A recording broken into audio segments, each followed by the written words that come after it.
And good morning. Welcome to this meeting of Overview and Scrutiny Committee. My name's Andy Crump. I will be chairing the meeting.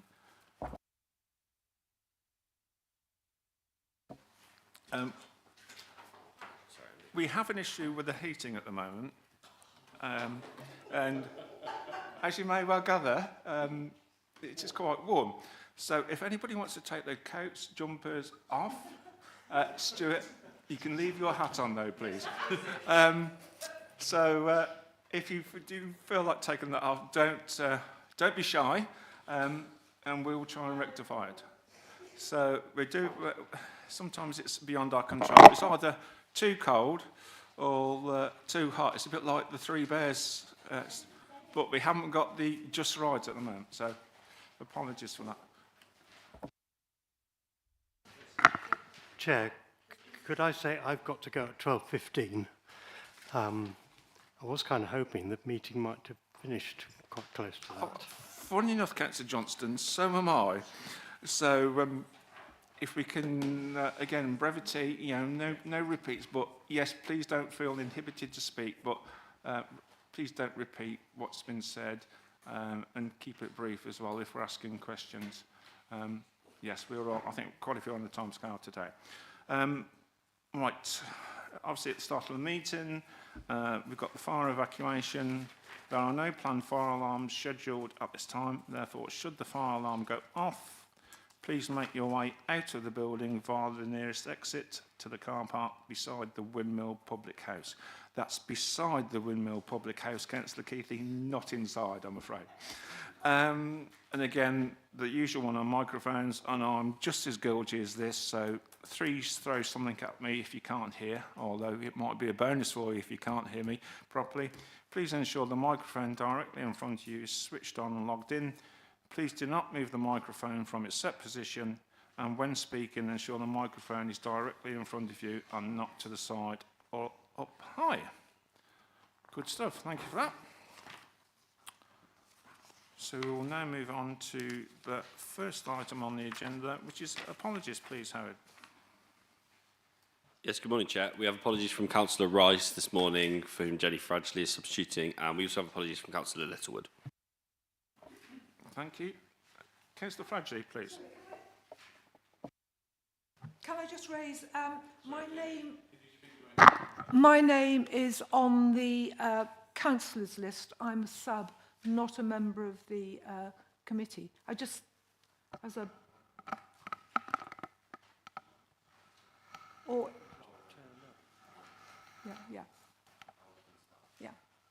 Yeah, thank you for that, Thank Councillor Fradgley. Obviously, I think you're here more often than quite a few people, so you've almost been subsumed onto the committee. But your point is very valid, and we will sort that out. Thank you.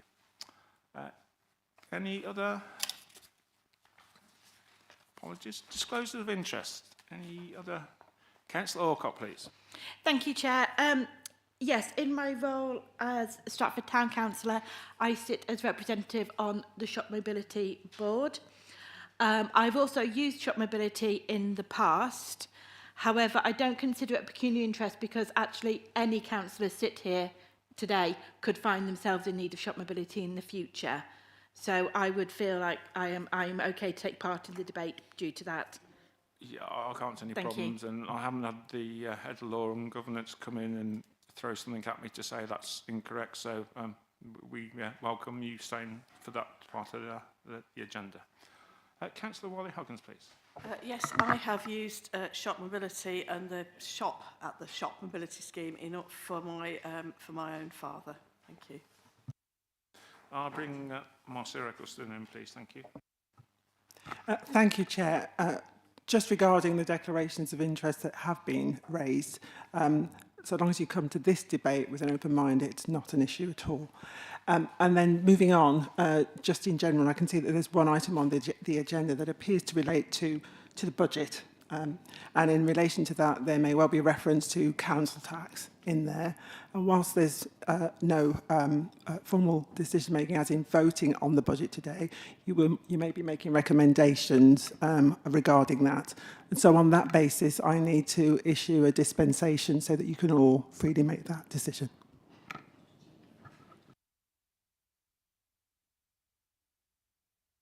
Chair, if I could just comment, Richard's gone to ask them to turn the flamethrowers off on the roof at the moment. We're having some roofing work done at the moment.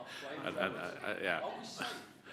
Of course, absolutely. It's all been risk assessed. Okay. Flamethrowers. Some heating device, blur burners or something. Right, okay, thank you. Yeah, thank you for this. I think Mr. Burrow was going to say, I think there's some form of heating tar device. It's a burner It is. it's a lance, a gas So, lance. yeah. It's not a flamethrower. So, Just to make sure that members feel happy that they're safe down here. It's not a flamethrower. anyway, Councillor Keith, I'll hold behind you anyway. So, if there's any flames about, we should be up. But thank you for that. I never thought I'd come to the Scrutiny Committee and hear the word flamethrower. It's amazing. Yeah, but thank you for that, Mr. Booker. That has cheered us up. And I think we better move swiftly on once they've finished. And again, if it becomes too much of an issue, we will we'll have to do something more permanent about it. Right then. Chair's brief. No updates. Sorry, Councillor Whitehogan, did you I indicate? was just going to say, we need to battle on here because, as you know, my son was at a school in the far north of Scotland, and you could often be in meetings and concerts, and a tranche of Eurofighters would take off, and everybody just carried on really lip reading. So I just thought I'd share that. This is nothing compared to that. The actual chairs used to move in the buildings. All right, thank you. As you would say, it's much ado about nothing, isn't it? Right then, moving swiftly on. Councillor Wally, Councillor Hargan, so is that all right? So you're okay now, Tom? Councillor Hawke, are we okay? Oh, yeah. Good, right. Right, so, yeah, there's nothing on the Chair's brief. Public participation, item number 4. I don't believe we've had any notification. No. Right then, item number 5, update on devolution in local government. The more observant of us may have noticed that Mr. Buckland is this side of the table, as Mr. Perks is away on leave. So we've had an upgrade. So I've got that'll get back to Tony. We've got Mr. Perks this side of the table rather than the other side of the table. And again, also in the spirit of fairness, again, we've had an upgrade from with the head of law and governance here today rather than the deputy. So we've got the top team here today. So thank you very much for being next to me and having to put up with me. So, Mr. Buckland, if you'd like to carry on with item number 5, please. Thank you, Chair. And hopefully everybody received my email yesterday that confirmed the government, and this is the big news really, the government will start the consultation process for future proposals for local government within Warwickshire tomorrow. It will run for 7 weeks. As soon as we get the website link, we'll circulate that to all of our members. We're also doing comms to make sure all of our public and residents and stakeholders are aware that that consultation process will be launched. So that goes live tomorrow for 7 weeks. Following that, government will analyse the responses, and we are then expecting a decision from government in July, June, July time. I think it'll be July, about what the future proposals will look like for Warwickshire. So it's that kind of time frame that we're looking at. This will run until about the 30th of March, and then government using that next few months to undertake some work. I will just touch on something I mentioned last time. We have had a session as all of the chief executives across Warwickshire to talk about what we can be doing on what's being deemed model neutral work between now and that date in July to prepare ourselves for LGR. We've formed a project board where we're all members of the project board. We will then, each of us, be a project sponsor for a particular work stream, and those work streams will relate to areas such as governance, finance, HR, ICT, procurement and contracts, and asset management. So they're the kind of areas of activity that we will be looking at. And I think, as I explained last time, that's effectively putting the building blocks in place. We don't know quite what we're building yet, but we can get all the information that we need to actually take that matter forward. possible and probable that we'll be looking to employ a delivery partner to help us with that process as well. So we'll be going through a brief procurement exercise to help on that. But everybody's approaching those conversations very positively, and there is a joint commitment from all of the councils of whatever model the government select, ultimately, we will all work together to make the best implementation of that process. So, yeah, it's a relatively brief update, Chair, but just to confirm that that process will start tomorrow. Councillor Wally-Hoggins first, then Councillor Keithley, please. Yeah, can we make sure that the clerks of parish councils and chairs of parish councils are informed about this as well? So because they often are able to disseminate it through various channels to the villages and areas that they represent via WhatsApp and via email as well, and notice boards. Thank you. Chair, just to come in, we did touch upon that at last week's parish forum about the exercise. We have email addresses for the town and parish councils to government. We had requested that the town and parish councils, because they're so significant within Stratford particularly, we have 80 active town and parish councils, were named consultees. The government aren't having them as named consultees, but of course they can all respond in their own right in any case. So we will absolutely make that available. Kira's got a list of all the town and parish councils, so we can make them aware of that process and where they can find the link. I think Councillor Keithley, please. Thanks, Chair. David, I had a quick look at it, only quick. There didn't seem to be very many questions. Is it a standard format that you're using across all LGR across the country effectively? yes. Okay, so it's just a cut and paste job. It's not specific to our area. Okay. Is there a free text area in that Yeah, consultation? there will be an opportunity for text, but the amount of analysis that the government are going to be able to do on all of these It's not a lot, responses, yeah, okay. I think they're looking for quite binary responses within that. But you're right, they're exactly the same questions that were used on the previous round of consultations for the devolution priority programme areas that included places like Essex, Suffolk, Norfolk, Sussex and places like that. Okay, thank you. Any other questions? I've got one. Councillor Johnson? Yep.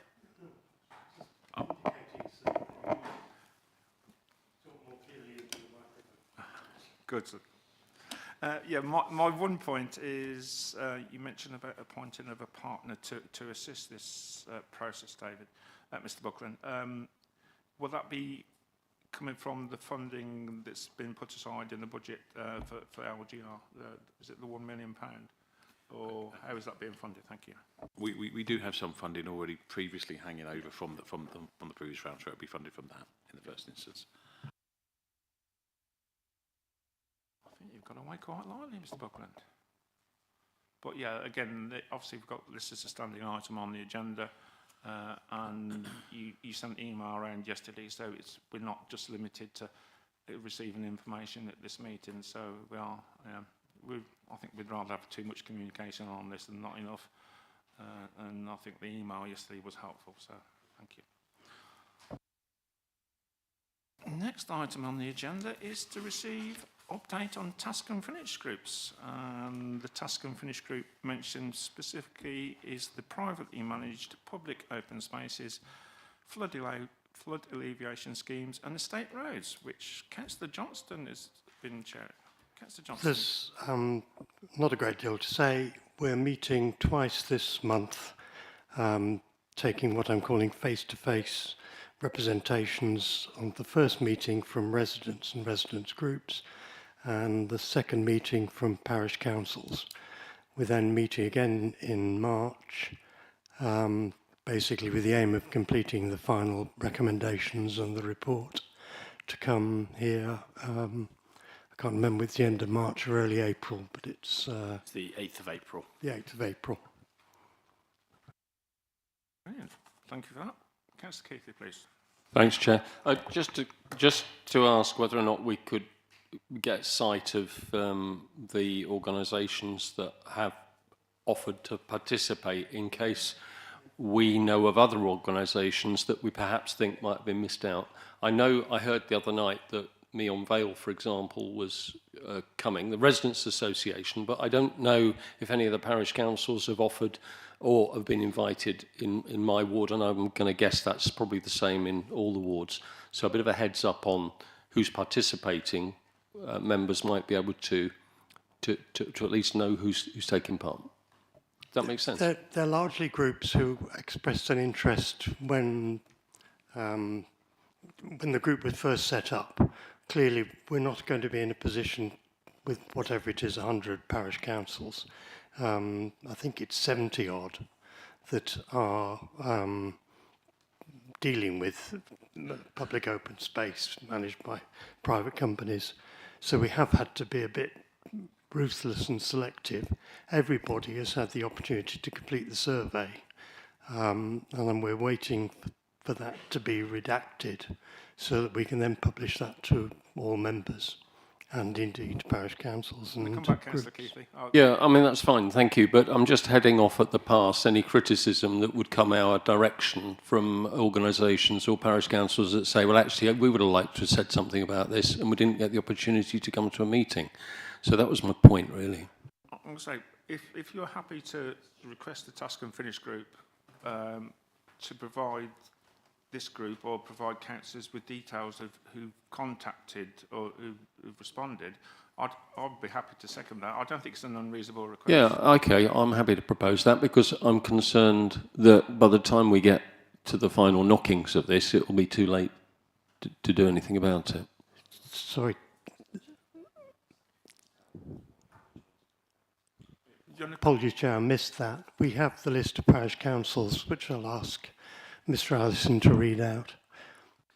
So just to preface this, we did the group issued a survey, two surveys, one for residents groups, just residents, anyone could complete, one for town and parish councils.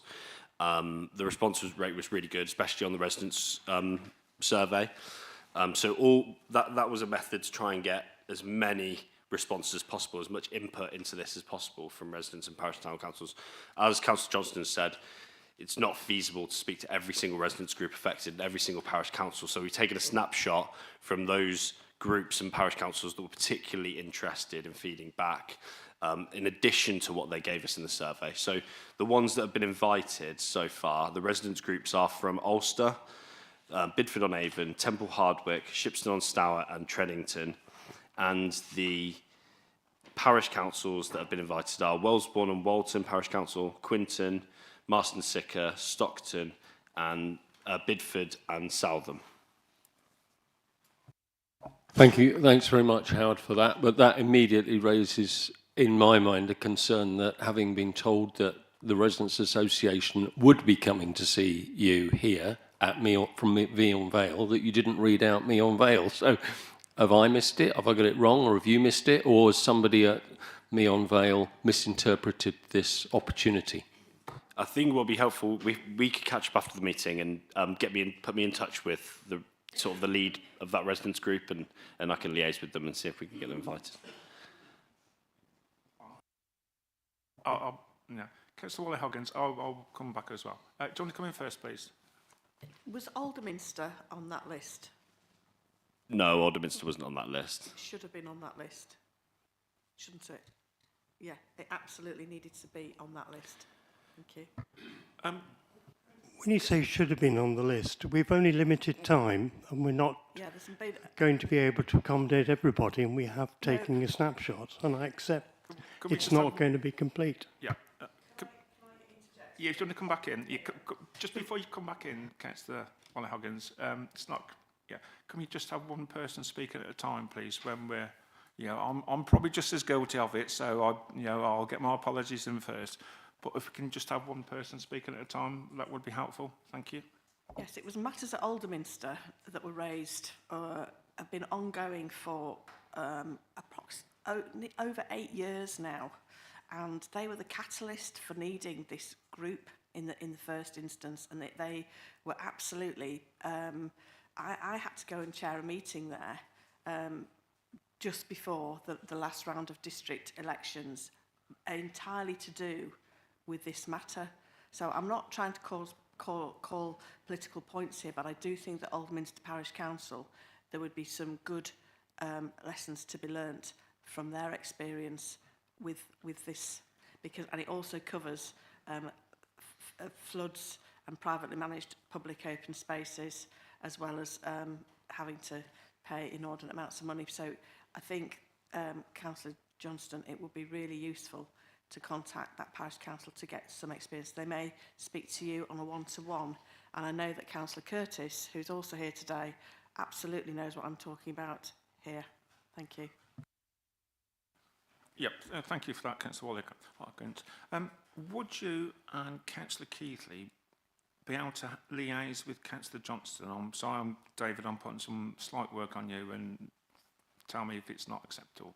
Would you be able to have a discussion after this meeting about your concerns about Meon Vale and Alderminster? Very happy to do that. And I will talk to you, David. And the reason I raised this, because I was at the Residents' Association meeting on Monday, and they were expecting to come along to talk to you face to face. So there's something not quite right. I mean, whether they got the wrong end of the stick, I don't know. Councillor Johnston, please. I'll talk to Councillor Keithley quite happily about this. There clearly has been some communication issue, and we'll sort it out before next Tuesday. And would you be speaking to Councillor Wally-Huggins as well, please? Because I did ask if whether... Parish Council is slightly easier because we've got through another couple of weeks, and I think I'm happy to speak to Councillor Wally or Councillor Curtis. Yeah.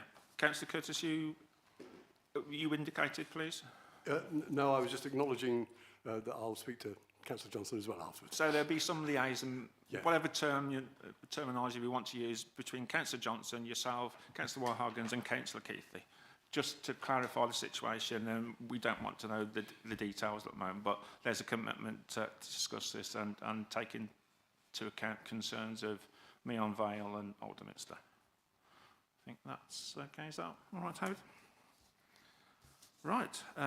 From an item that there wasn't much. Councillor Rolfe, please. Before we move on, can I just point out that at the bottom of this agenda it says the next meeting, the overview and scrutiny meeting, is Thursday the 19th of February. Yes.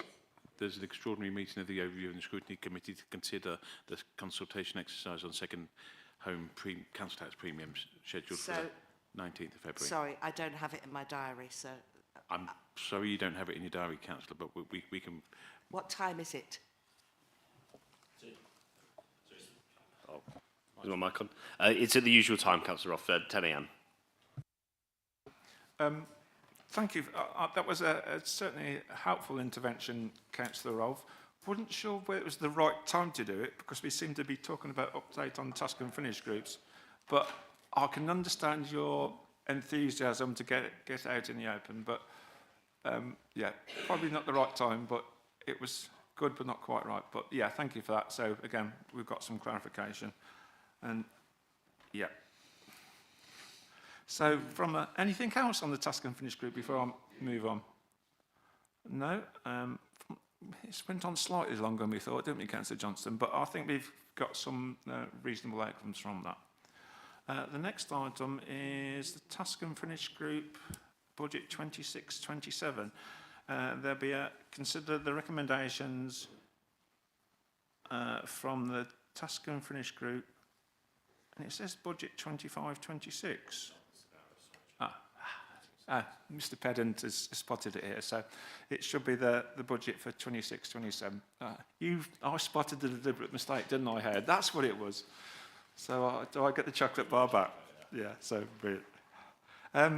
Mr. Burrow, you've got a paper. Will it be yourself, or will Councillor Alcock, as chair of the group, want to start with this one? I'm happy whichever order. It'll be me. Thank you, Chair.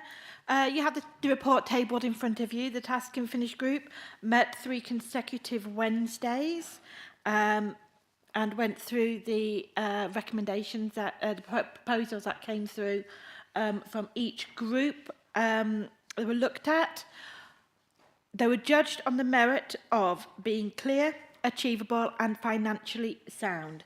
Advice was taken at various times during the meetings from our Section 151 officer, and the recommendations are in front of you. I am happy to answer questions, Chair, as they arrive, if needed. Any questions? No, I've well done for chairing that under trying circumstances, especially when trying to deal with people who are coming in online, which was always could be challenging. So thank you for that, Councillor Alcott. Councillor Wally-Hoggins, please. Yeah, it's not a question. I'd just like to thank Councillor Alcott because, as you said, this was quite challenging at times, and I thought you led this task and finish group very carefully and in a very professional way. All right, so thank you for that, because you can feel yourself getting quite stressed by this level of numbers, and I thought that the whole experience was one of dignity and professionalism. Thank you. Right, Councillor Keithley, please. I'd just like to thank Councillor Wally-Hoggins for that, because that's appreciated. Brilliant. Any other questions, items on this matter? No. Happy to move on, Councillor Alcott? Right then, thank you very much. Next item on is the Cabinet meeting, the 9th of February. Brilliant, thank you for that. The first item we will be looking at would be the provision of shop mobility, and obviously several members have expressed some form of disclosure on this one, and again we are aware that that there's no problem with that dispensation. They will be staying within the meeting. It's pages 141 to 152. If anybody wants to discuss that matter.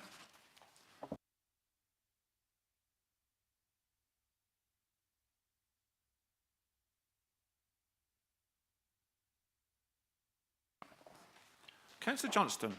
I'd like to speak and ask a question on the item, but I'll take it when it comes. Yep, no, that's fine. But thank you for getting in early, so I won't ignore you, I promise. Right then, we've Hannah. Is it, come to you? Are you starting and is Councillor Coles coming in, or joint act, or is Councillor Coles here for the questions? Yeah, brilliant. Far away, Hannah, long time no see. You seem to be here more often than many of the councillors. So, it's always, as you know, so thank you. This paper sets out a proposal which is on the back of a request from ShopMo for some additional funding in relation to ensuring that the provision can continue. This is a service that isn't a service that the council is required to provide. It's not one of our statutory duties, but clearly has some benefit in relation to the district. The council used directly to provide the service, and then that was transferred across to Shop Mobility. So, you know, in a real sort of high level, that is the proposal.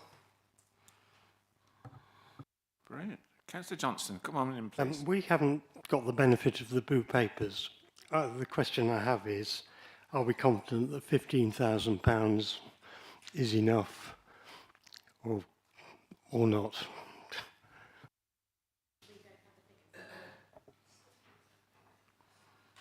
So we are confident insofar as an independent organisation who delivers this service have provided their financial information, and that's the amount that they feel is the shortfall. Yeah, you're right, Councillor Johnston, about the blue papers. You know, obviously, I've got some as chair of scrutiny, but if there are things that we feel we're going into there, the head of law and governance and the chief executive will give me a nudge, and we will have to go into confidential. I don't think we're I'm hopeful we won't stray into that area. But if we do, and we're err on the side of caution, we will then go into confidential session. So, but I'm reliant on my two esteemed colleagues on my left-hand side to make sure we follow the right procedures. And I'm sure Councillor Wally-Hoggins is mindful that we like to stay on the right road and follow the right procedures. So if you want to come in, please. I think that the funding gap that we're talking about here is quite a small amount of money in the general scheme of things of the budget. I think but it compared that to the difference that it makes to lives for people, both actually living in Stratford and those visiting Stratford. I think that that far outweighs any costs for us here today. And I will go so far as to say, I think that the visitors to Stratford and the residents of Stratford are very lucky indeed that we actually have this service available, or this shop, even though it's a private enterprise now. We're still very lucky that we have this service. And I would go a little bit further. Until you need this service, you don't realise how fantastic it is. And that's basically it. And I think there's a small number of people that need it, but the small number of people that need it are perhaps some of our most vulnerable residents as well. And it's not just about the equipment, it's about the advice that they give there, it's about the demeanour of the staff that are there. You can tell that they care deeply and passionately about what they're doing. And I think that I have got the privilege of the blue papers before me. I won't refer to them, but I will say this. Lucky indeed are those that don't need this service, but very lucky indeed are those that need this service because it is there for them. And that's what matters. And I think that as a council, we would all agree that we have some money that we can make this, take this further and secure it. And I think it's really important that we do that. Thank you. Yeah, I'm sure everybody at this committee will endorse those comments and sentiments. And you're correct. It's not just a job; it's a vocation. And you can see from the reports I've seen and heard that they do go above and beyond the call of duty. So I think that's extremely laudable, and I think we do need to acknowledge that and thank the people who run this organisation on our behalf. Councillor Orcott, please. Thank you, Chair. My question is this a figure that Shop Mobility themselves have requested that they need, or is this a figure that's come up from looking at the financials? I suppose what I'm looking at is, could we give more? It's difficult because I haven't seen the figures myself. It's hard to scrutinise when I haven't seen the figures. That's what makes this difficult. So I'm just trying to get down to how we landed on this one figure, please. Hannah. Yeah. Go on, Hannah. Yeah, I can confirm. I'm just conscious that whilst I was nodding, anybody that's watching from home won't have sort of been able to have picked up on that cue. Confirm that this is a figure that have been provided by Shopmo themselves. They have approached us to make this request and are asking us as the council to support this in relation to continuing this provision. It's not because we've done any forensic analysis of their accounts and decided that there's a gap. It's absolutely they've made the request to us, and the paper is on the back of that. It's almost like Charles Dickens. Please, sir, can I have some more? What? No, go and have a little bit more. So, but I understand your sentiments, and we can only base what we've been told based on the evidence. But I assume that if there was more evidence that came at a later date, it would come back and we would seek, we could scrutinise that as well. But, Councillor Fragile, please. Could I propose that we accept this and actually send a support message that we actually really appreciate the work that they do for the town? Of course. District. You can recommend to the Cabinet you support it. You can't physically accept it yourself. But I'm not here all the time, but thank you. Again, we fully understand your sentiment, and yeah, I endorse that. You could say we received wholehearted support from the Scrutiny Committee. Any other questions on this? Again, I think that's well done. Well done, Hannah, for keeping us, an excellent report that answered all the questions, and so we didn't have to waffle on too long, so that's even better. And I wasn't looking at you in particular, Councillor Walker. I just happened to be looking around, so we didn't have to waffle on. I'll look at Councillor Keith here this time, so thank you for that, Stuart. Right then, Thank you for that. And the next one would be the revenue capital budget for 26, 27 to 20, 30, 31. We have got, again, the portfolio holder and Mr. Burrell. And if you look on the cabinet papers, it is pages 61 to 132.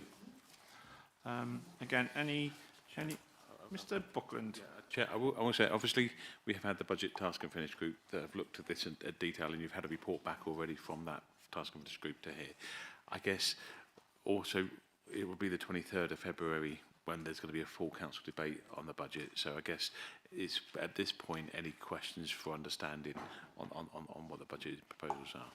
Right. Councillor Orr first, then Councillor Keighley. Yes, could I draw your attention to page 106, please, and look at fly tipping removal. And I just would like to know, in 25-26, the charge for removal of fly tip waste was 42, and the removal of fly tip waste of domestic, and the second one was 48. And the increase for 26-27 is 260 and 305. Now, it seems such a huge, monumental increase. Could you please explain why that increase? Where did that figure come from? It's so big. Thank you. Burrell, please. Thank you, Chair. The fees and charges are provided by the respective services, so the services are aware of the costs involved with the collection of fly tipping or whatever's involved with their service, so I take direction from them to ensure that adequate costs are recovered. I completely understand that, but it just seems such a huge leap from 42 to 260 and from 48 to 305. So the people that do the removal of this, have they been charging, presumably they've been charging us £42, and now they want 260. I mean, is it? Well, I mean, that's the figures on the paper. I'm just quoting the figures on the paper. It just seems such a huge increase. Is that the figure they want? If it helps, we can provide an explanation to councillors in relation to the cost of this. But of course, this otherwise is a cost. If we don't recover the cost from the individual fly tipping, would be a cost that all residents have to bear. So I think what it is, has been looked at this to do a full cost recovery of how much it costs for the council to actually dispose of the waste through these fly tipping removals, but we can get an explanation for councillors specifically on that circulated before the meeting. Mr. Burrell, yep, comment please. Sorry, could I just put a clarification? This is what the council charges domestic properties or farmers, because obviously we don't have a responsibility to remove fly tipping from agricultural land. And clearly the £42 wasn't the full cost recovery, but as Mr. Buckland says, we can give some more detail as to what the actual breakdown of that charge is to come forward.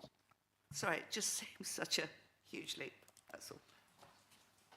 Yeah, and there's been a scourge to all of our communities, and you know, as a council, we have resourced the environment team, so the team under Craig Bourne has now significantly improved to try and deal with this. And you'll have seen in the press recently some really horrific examples of fly tipping. So as a council, we're taking it extraordinarily seriously, and we want to try and minimise the events that are within the district. Sorry, just to come back, I'm not in any way, I mean, I completely understand. I just want to understand the figures, the increase in costs. Sorry, Chair, as we said, we would undertake to provide an explanation to councillors on that point. Yeah, I think it's I will bring in Councillor Keighley and then Councillor Fradji. I think on this point, well, one, we can always ask for this item or associated items to come to on the future work plan. I think the second point is, have we been under recovering our costs on this? Because this is a substantial increase, so there's potential lost income there. And there was something else I was going to say, and it's completely gone. But I think there's a couple of things on. We could potentially bring it back to scrutiny. And the other thing is, do we signpost to other agents, because you're saying this is not a statutory service because it's been done on private land or farmland. There are obviously other providers of this service in the market, so therefore the person would have the choice whether to use our service at 200x pounds or an authorised waste removal company that would offer their own price as well. So I think there's just some clarity around it. And I think Councillor Rolfe is right to highlight such a significant increase. And again, that may be where there is something, and I know, having worked on fees and charges for many years at another authority, there's only so much you can put in the papers. But with such a significant increase, you know, 5-6 times its original, a little bit of narrative might have been helpful to preempt this. But again, we'll all be wise after the event. Mr. Hindsight here is got some new glasses, so hopefully his sight will be a lot better now.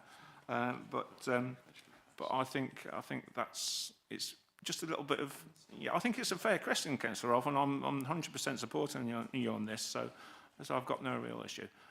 Councillor Keithley, then Councillor Jenny. Thank you. And I think you're right, Chairman, on that particular point. It's just a question of highlighting the reasons why and just a bit of an explanation. That's all we need. I've got a question. I didn't have a lot of time to read this stuff because it came in very late last night for me.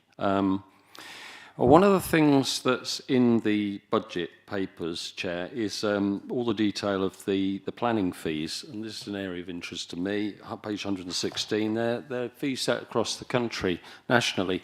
But community infrastructure levy isn't. It depends on the local authority as to what is to be charged, and the rates vary considerably across authorities in England. Some charge nothing, some charge a lot, so it can be much more expensive.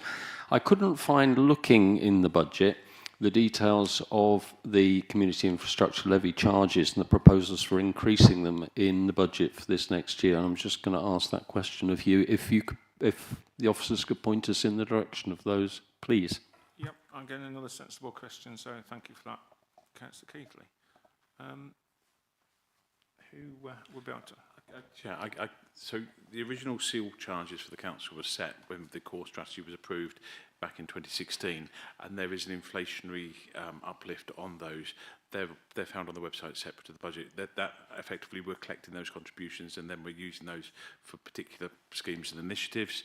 So they don't appear as fees and charges for the delivery of SDC services, which are the schedule of fees and charges that we've got attached to the budget.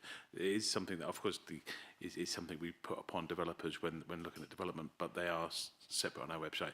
Again, if it helps, we can highlight where that section is on the website. Thank you, David. I think it would, because we had an example recently, Councillor Johnston and myself, where we were looking at the amount of sill coming from a development of a significant number of houses. It was a few hundred houses, and it was actually quite difficult to figure out how much money would be coming from that, given that there is relief on affordable housing as well. So an explanation of that would be useful, but I can understand why, if it's not in fees and charges, it's a separate item to the budget. So that's why it's not there. Thank you. Councillor Jenny Fradley, please. Thank you, Chair. On page 77 at the bottom, it has a line on S106 for Meon Vale. The question is that all the S106 that Meon Vale has to spend? Why aren't there S106s for other areas in the district? Why is just that one S106 mentioned there? Mr. Burrell, please. Thank you, Chair. That is Section 106 money, I believe, from a number of years ago for a specific project for CCTV, and that's a residual amount that is still to be used. It's a relatively small amount that's been there for a few years now, so it's just making use of that money to a suitable CCTV scheme. May I come back, please? Yes, you may. That's fine, but I think a number of councillors are aware that they've got S106 in their areas which hasn't actually yet been spent. So why isn't that actually highlighted in the budget? Because I think there are a number of us who have unspent monies. Mr Burrell, please. Yeah, as part of the capital budget, when it's presented to Cabinet, when the budget monitoring goes forward, the Section 106 is completely separate. I believe this money is Section 106 that's applicable to the council that it can spend on CCTV rather than Section 106 that is designed to deliver other specific infrastructure, if that makes sense. So this effectively comes into our capital programme because it's our CCTV it would be paying for. I kind of understand that, but not fully. I think perhaps we all need, as councillors, to understand the unspent S106s and the projects that they're attached to, and whether those are developer delivered or council delivered. I think need more clarity there. I do believe these figures exist, but they might be not sure why they're not part of the budget. Yeah, I have got you noted, Councillor Walcott, but Councillor Keith, he wants to indicate on this specific item. Well, it's of interest to me, obviously, because it's me on Vale, Richard, and I until I read it, I didn't realise we'd got sort of £8 grand left to spend on some more cameras, because we've already got cameras in there, so maybe we can have another camera.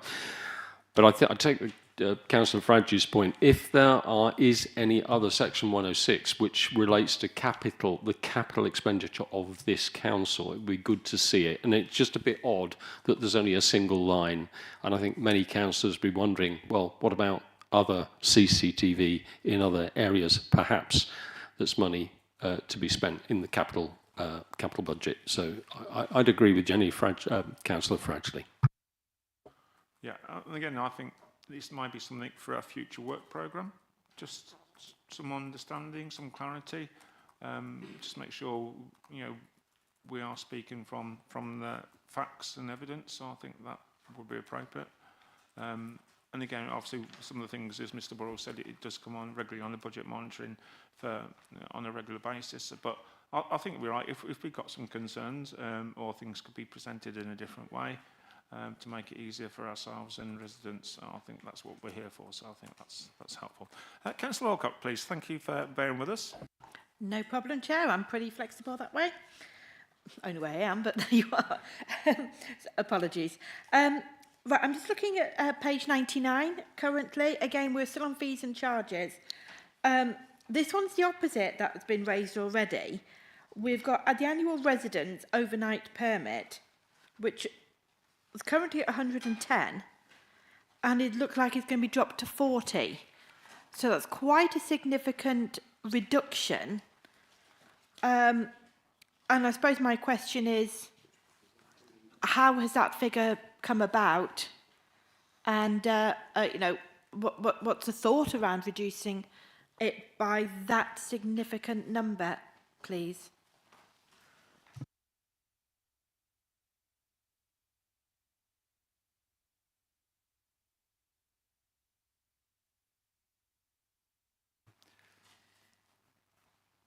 I'll take that, Chair, if that's okay. Thank you. Brilliant, thank you. Yeah, this was a specific request that came whilst the budget was being set. It came from the Liberal Democrats to encourage overnight parking and to not have a fee putting residents off from using the car parks overnight when there is more space, basically. So it was a request that was accommodated. Brilliant. Any other questions? Oh, thank you. Oh, sorry, unless Councillor Woolley-Huggins. Yep, brilliant, thank you.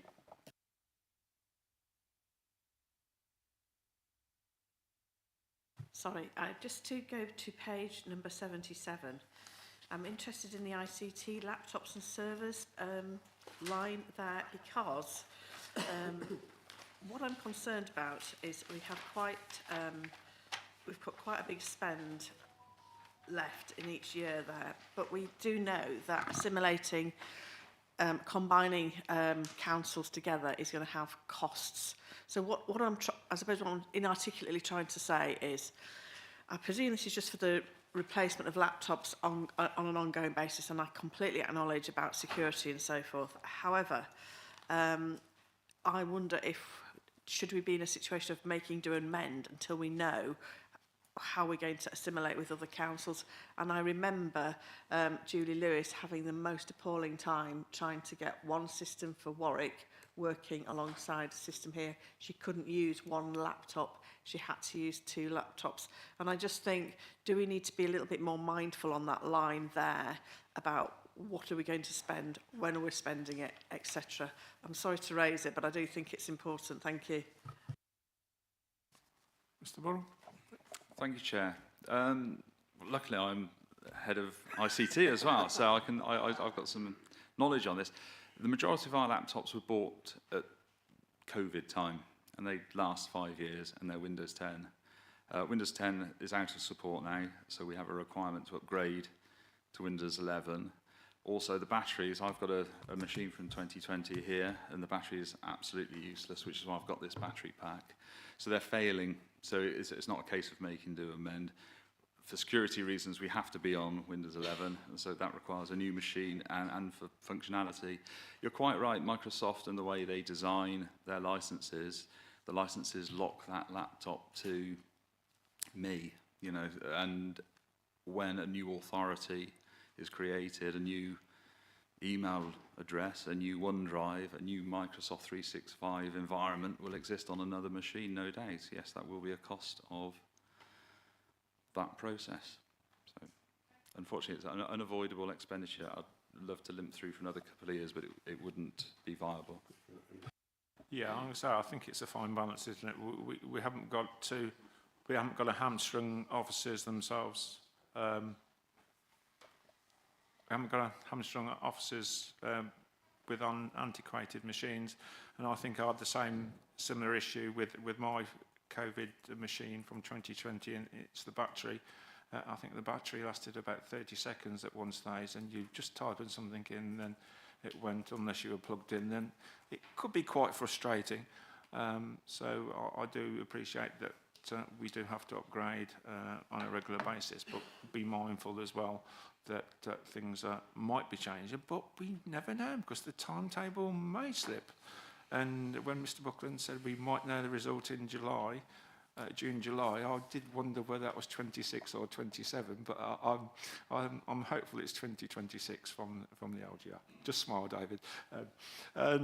So I think we've got to have some contingency as well, just in case things do slip as well. So and it is good that we've got the Head of Finance and ICT here to answer both questions. I sometimes wonder whether he does argue with himself as Head of ICT, we need some more computers, and the Head of Finance, no, you can't have any. So I just wonder how he sat out at night. But on another matter, I think we better move swiftly on. Mr. Buckland, did you indicate? Chair, just I've been in correspondence with Craig Bourne during the meeting to come back to the question Councillor Wolfe raised.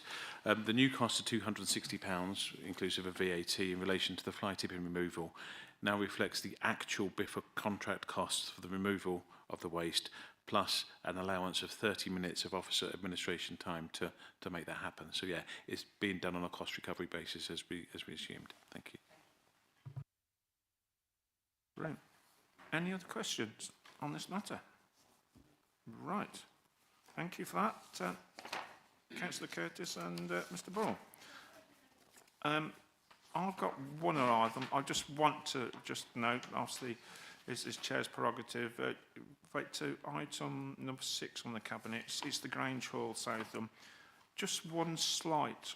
I was on the Grange Hall stewards with Councillor Bromwich, and I was also Chair of Scrutiny when this came to Cabinet, I think it was 2022, with a proposal to sell SDC's share to Southam Town Council, I think for a nominal fee, but that never transpired.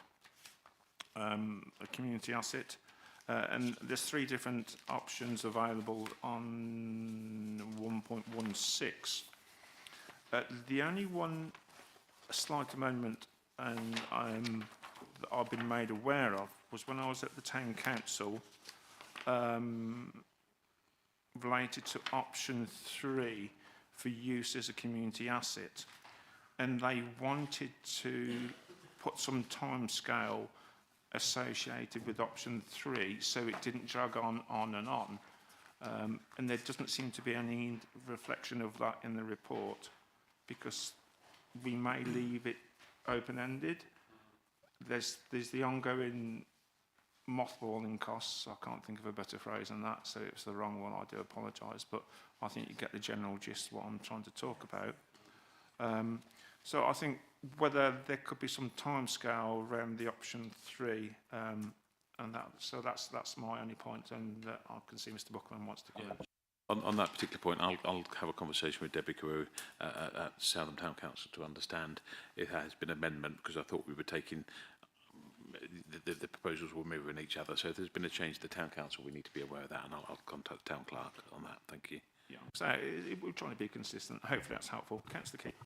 Only to say that I think that's very sensible, because you don't want to give an option that's completely open-ended, but you'll never be able to unravel it. So to have a deadline on it would be a good idea. So I'd back that up.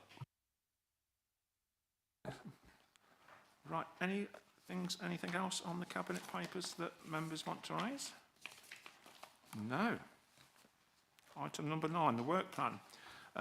We've touched upon a couple of things that we may need to, as the future items, which one was the fees and charges, and we've had some explanation, but maybe a good idea to review in light of the comments that we've made, particularly when there's a significant increase in the fees and charges being proposed from one year to another.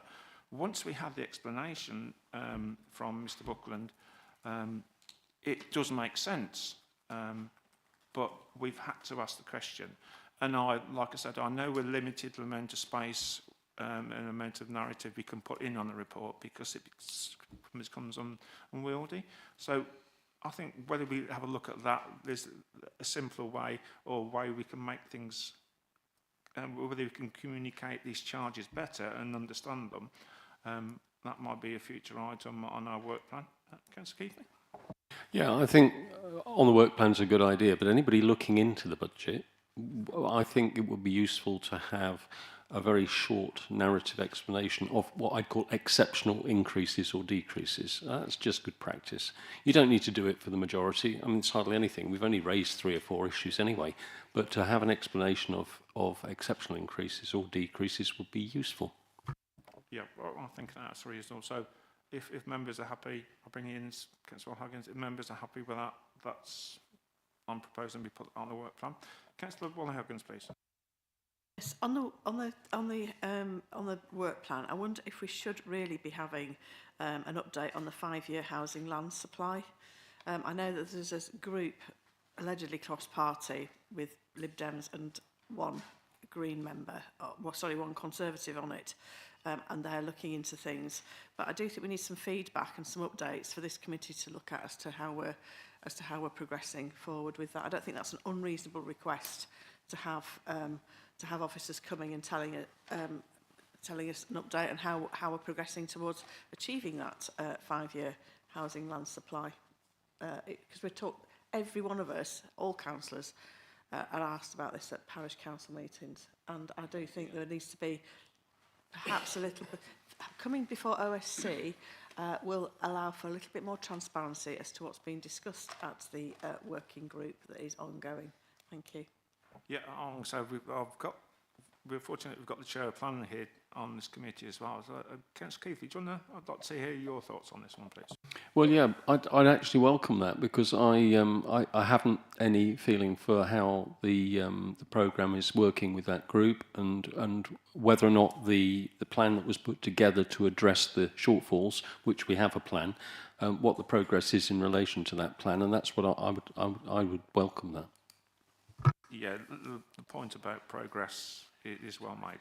Councillor Walcott, please. Thank you. I'm just looking through the work programme on the unscheduled items, some that, we're sort of over date of having a update from. I'm looking at the local nature reserve. That was a 2023 briefing note, 12-month review. Is that going to be coming up at some point? I'm not sure if we had an update from them in September. So I'm just wondering if that could be put to be actually scheduled. I'd also like to say the same thing for the Canal Quarter. Get a scheduled update on that as well. if that's all right. I know it says, you know, from 7th of March 25, work has been paused for 12 months. Well, we're coming up to the to that 12 months now, so I think scheduling an update sooner rather than later would actually be beneficial for this committee. Thank you. Alison, please. I forgot your surname then. Sorry. Thanks, Chair. I'm still waiting on updates on both of those, so don't worry, they're on my radar, and I'm going to follow up with the officers after the meeting.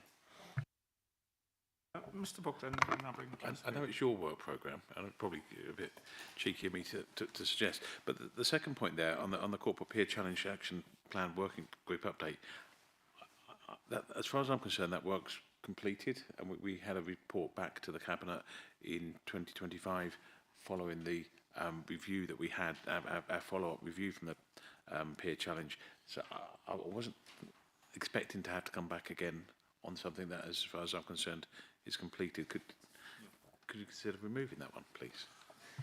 Yeah. Yeah. It's again, I think we can.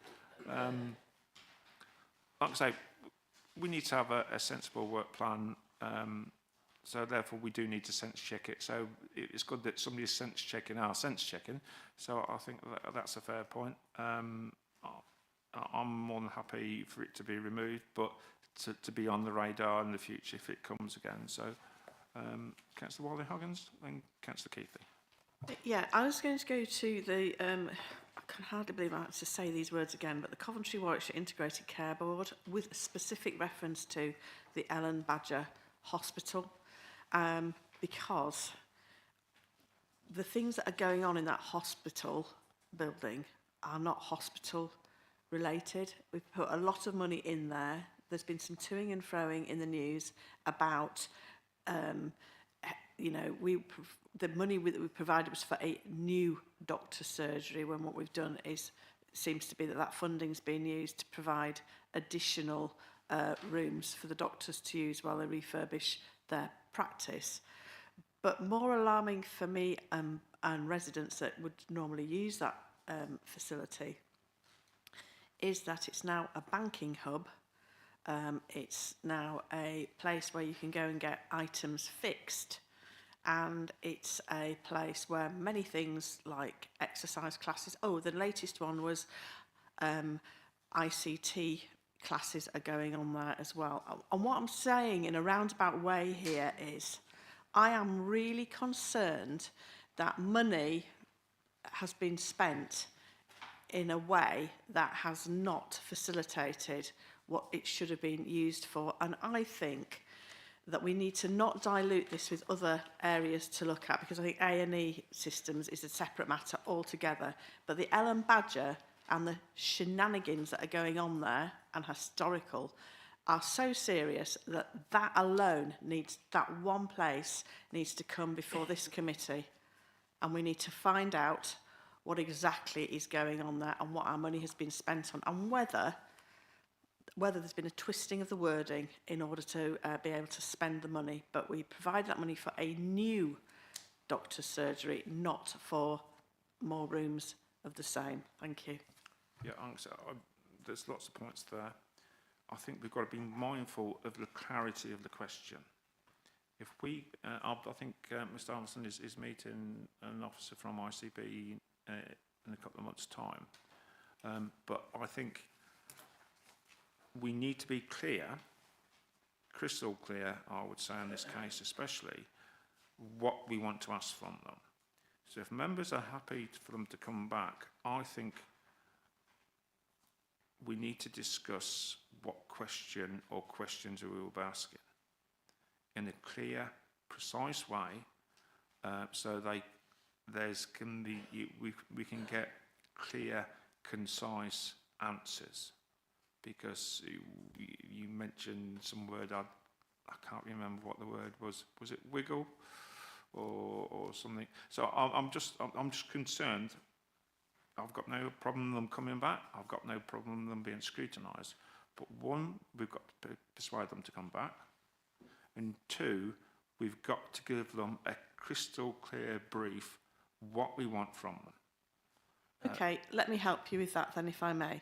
So when we all had a trot round the building last year, and executives came to the meeting, we were promised all sorts of things were ongoing within that building and the development.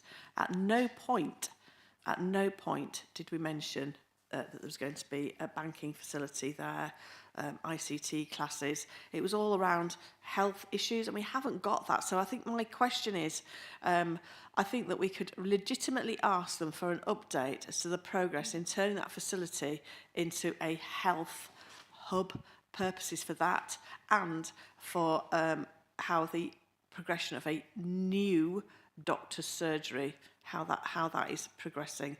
And how do the residents feel about that? I think we have to do this. It's a huge sum of money that they've had from us and from taxpayers. Yeah, I think we do need the clarity in that, and I think asking them for a post-implementation review would be particularly helpful and pertinent. I think we need to make sure what the original purpose of the grant was, or the SIL money. SIL section 106, I can't remember which one it was.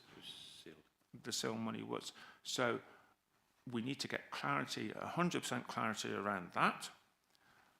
And then we can ask the question around that, ask about the post-implementation review, and get them back.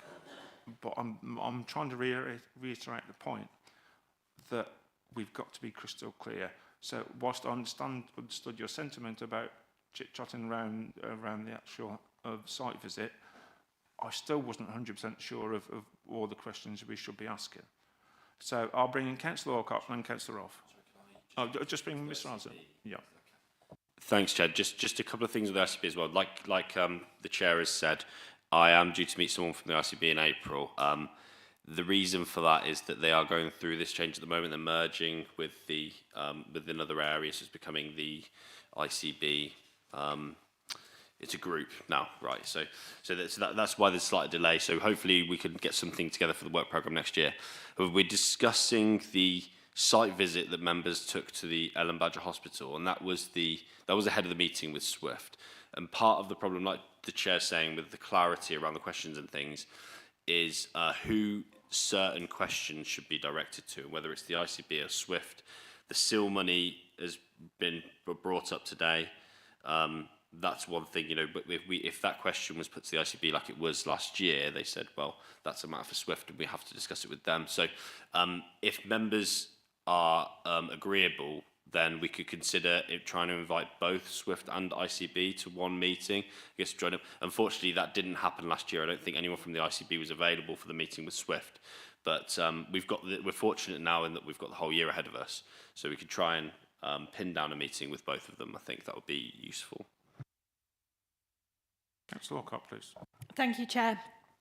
With this, and I do agree with the questions asked, we did give a lot of money. We need to be able to pinpoint exactly for our residents what went where and when. It seems to me like this is almost a two committee meeting work here.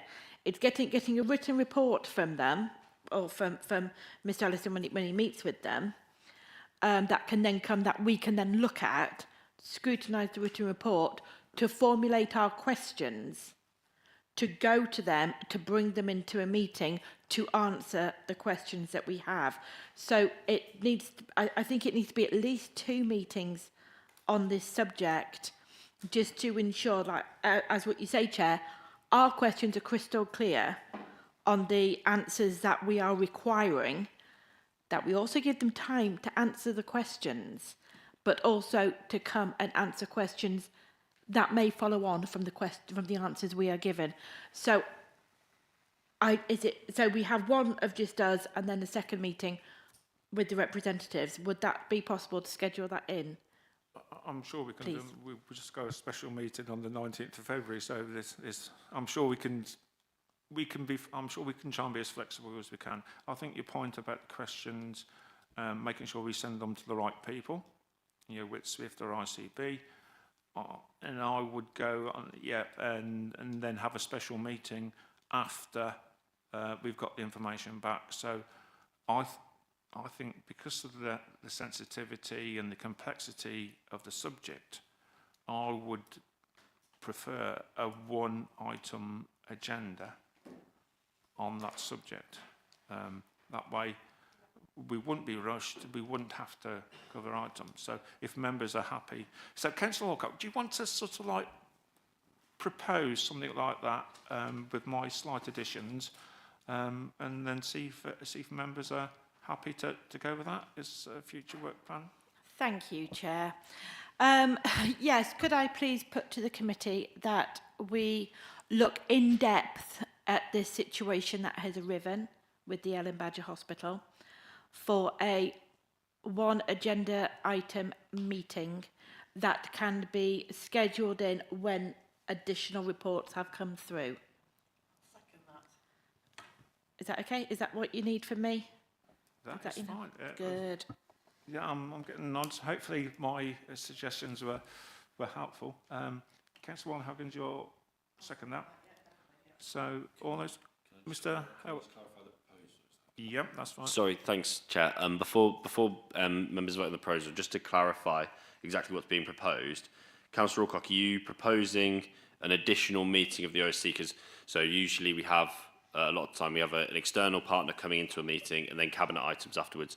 Are you proposing an additional meeting of the OSC so that we don't have any cabinet items to consider? We're just looking at the ICB matter, and then is that following my April meeting with the ICB to look at the written report, or is that to actually invite the ICB and Swift in? Is that the meeting we're talking about? If I can just come back, I think if we have an item for following your report, please, that we can then formulate our questions to then have an extraordinary meeting of just the representatives come in. Thank you. Head of Law and Governance, please. Thank you, Chair. Just to clarify, if it is an EGM that is being formally proposed, there is a requirement in the Constitution as to how that's done. Normally, there's a certain number of members who need to come forward and propose it to the head of paid of services or via myself as the monitoring officer. So, but that can all happen offline. I just wanted to make it clear that that's a separate process beyond what you're proposing today. I'm sure it can happen. Councillor Warren-Huggins, please. Yes, thank you as bringing this matter up, and thank you for everybody's patience and understanding of how serious this situation is. Can you give me some clue, please, as to how many letters you're going to need to ask for an extraordinary meeting to happen? Thank you, Chair, and thank you, Councillor. It's not letters, just confirmation, if you like, in writing, that there might be at least 5 members, let's say, who would be wanting this particular EGM. I'm say if we do it, I'll say as chair, I'm happy to write as well. So, but yeah, again, we've had a proposal, we've had a second, we've had some slight amendments. We've been briefed about the protocols, the appropriate protocols that we have to follow. Are we all in favour of Councillor Alcock's proposal? Oh, thank you. Even the microphone was as well, so we've got an extra vote there. Right then, I think we've got quite a few items for the work plan. Councillor Rolfe, please. We've been on in depth, and how can we forget you? And I'll bring Councillor Keithley in. Somebody said to me about just before Christmas about the Ellen Badger that I know this is. I think it's quite important that they said it's becoming a community centre, a glorified community centre. Now, I think this district needs to look into it specifically as we gave quite a substantial amount of money. So I just want to say that that's if that's what one person who represents the town council in Shipston is thinking, then a lot of other people are thinking the same. And I think we need to look into it. Thank you. But I think that's what that's part of the whole process that we just agreed, and that could be one of the questions. And again, yeah, I think you're just confirming what we've just agreed. Councillor Keithley, please. Yeah, thanks, Chair. I've got a few questions on the work plan, if you don't mind, or points. First thing, I just wanted to highlight, we've got Warwickshire Police coming back in April, Howard. This is something that I think I initiated a year or so ago, and I was a bit disappointed with 101, if you remember. That's where it started.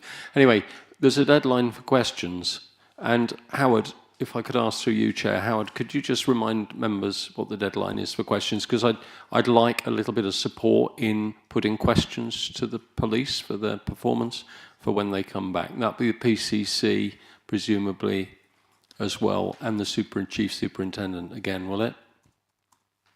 I think it was last time. It was Mr. Smith. And What's the date for that? What's the deadline for questions? Because they wanted advance notice, or is the deadline for questions already passed? Through you, Chair. No, the deadline hasn't passed. I've just found it. It's the 18th of March. That's when they want all questions in by the 18th of March. Thank you, Howard. Well, could I just ask all members to perhaps, through you, Chair, to put questions forward so that... I totally endorse that point, Councillor Keith. I know you Thank and you. And Councillor Johnson. That was important. That was the first one. Second one I've got, No Mo May. By the time we get No Mo May here to discuss what's happened to No Mo May, it won't be May, it'll probably be August or September, and we'll be going round again. Could I suggest perhaps we get some sort of advance warning as to what we're proposing for this year before it happens? Because last year, if you remember, it was very dry. We didn't need to cut the grass at all in the summer. Well, I hardly had the mower out at my place. So that's a suggestion, Chair. Yeah, that's fine.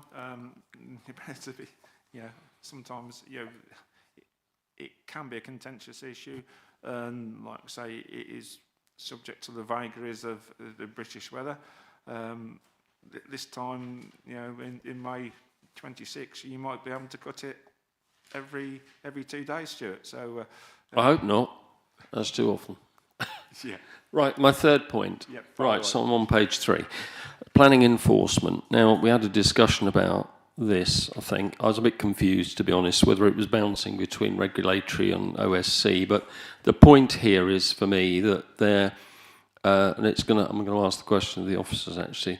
There's a local enforcement plan being proposed that David Jeffrey is bringing together, I believe.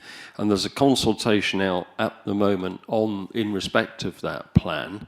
And this item on the work plan, I think, related to the performance of enforcement and the way in which the performance and monitoring was communicated to members, because enforcement is a huge issue around the district for every member. Okay, I hear it all the time. You put conditions on things and people don't take any notice of the conditions, and there's a lot of residents concerned about it. Anyway, point is, I suppose the question, coming around to the question, stop waffling, is in respect of this plan and the consultation process, what's proposed for the adoption of that plan? What's the stages through its adoption? It's quite a simplistic thing. It's only about 7 pages.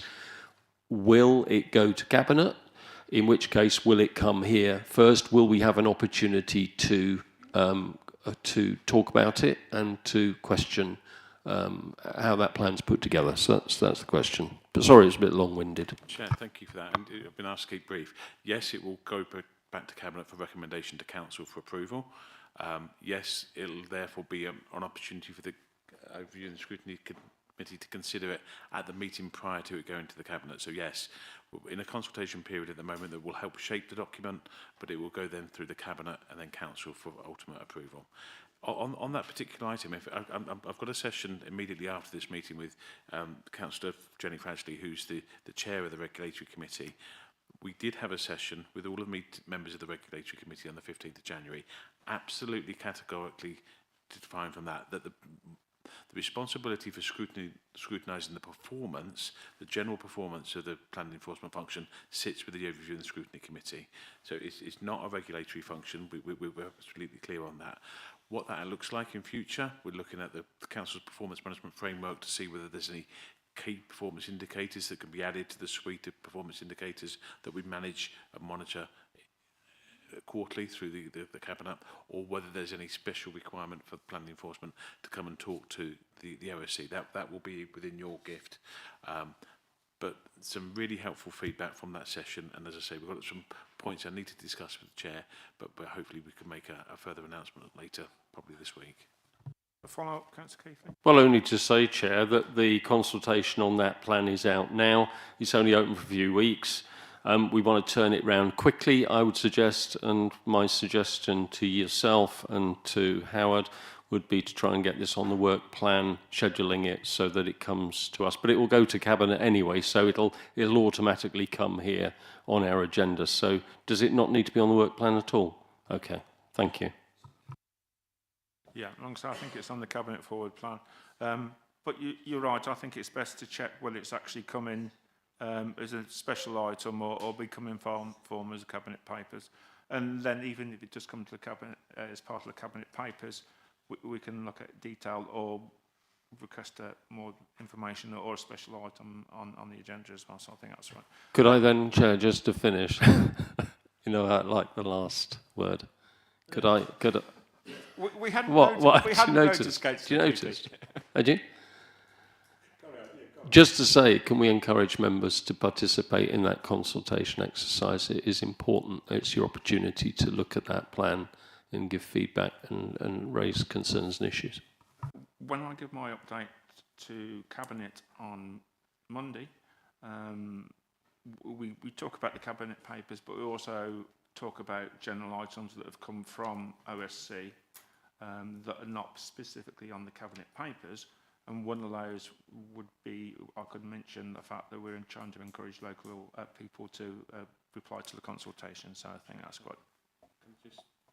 On that. So the local enforcement plan is due to be considered at the Cabinet on the 9th of March. So it would be the Overview and Scrutiny Committee. I'm looking at Howard now. That would on the Wednesday before that, where you'll have an opportunity to make your comments on that draft plan. So I'll be about the 4th of March, is it? Yeah, so, no. Well, it's fresh in everybody's mind. But then it will be considered at Council then on the 20th of April. I've got Councillor Warren Huggins in a sec. I'll just make a general point. It's to do, well, it's the general point, but we'll, specifically probably around Ellen Badger and the police and the 101 service as well. It is vital that we try and get as many questions in as possible.